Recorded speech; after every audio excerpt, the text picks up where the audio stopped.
জন্ম থেকে শুরু করে মৃত্যু পর্যন্ত আত্মার সম্পর্কে অনেক তথ্য পাওয়া যায় গরুড় পুরাণে।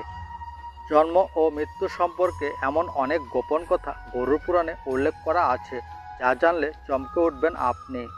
বিশেষ করে মৃত্যুর পরবর্তী অবস্থা সম্পর্কে জানার জন্য আমাদের মনে কৌতূহল লেগেই থাকে। গরুড় পুরাণে যেমন মৃত্যুর পরবর্তী অবস্থা সম্পর্কে জানানো হয়েছে, তেমনি মৃত্যুর পর সৎকার ও পরলৌকিক কাজ কিভাবে করতে হবে যাতে বিদেহী আত্মা শান্তি লাভ করে, সেই বিষয়েও জানানো আছে গরুড় পুরাণে। মৃত ব্যক্তির পরলৌকিক কাজ সঠিকভাবে সম্পন্ন করা হলে তার বিদেহী আত্মা যেমন শান্তি লাভ করেন, তেমনি প্রয়াত পূর্বপুরুষদের আশীর্বাদে সুখ সমৃদ্ধি ও সাফল্য লাভ করেন তার পরিবার। গরুড় পুরাণ জানাচ্ছে যে মৃত্যুর পর আত্মা 13 দিন পর্যন্ত বাড়িতেই বাস করেন। সেই কারণে বেশিরভাগ ক্ষেত্রে মৃত্যুর 13 দিন পর পরলৌকিক কাজ সম্পন্ন হয়। তার আগে 13 দিন ধরে অসহ্য পালন করা হয়।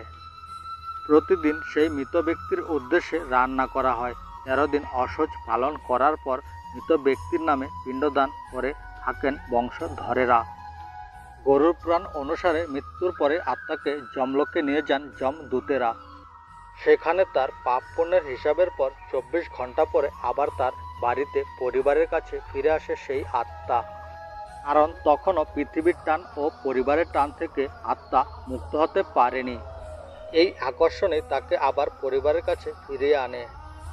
সেখানে তিনি ঘোরাফেরা করেন এবং পরিবারের সদস্যদের নাম ধরে ডাকেন, কিন্তু তারা শুনতে না পাওয়ার জন্য আত্মার মন খারাপ হয়ে যায়।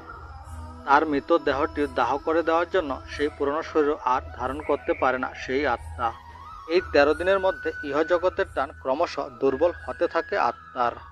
13 দিন পর পিণ্ডদান করা হলে সম্পূর্ণভাবে মুক্তি লাভ করে যমলোকে ফিরে যান সেই আত্মা। শ্রাদ্ধের সময় মৃত ব্যক্তির উদ্দেশ্যে যে খাবার নিবেদন করা হয়, সেই খাবার তাকে 1 বছরের জন্য শক্তি দেয়। 1 বছর পর আবার বাৎসরিক শ্রাদ্ধ করার রীতি রয়েছে। যার নামে পিণ্ড দেওয়া হয় না, যমলোকে যাওয়ার পথে তাকে অনেক কষ্ট সহ্য করতে হয়।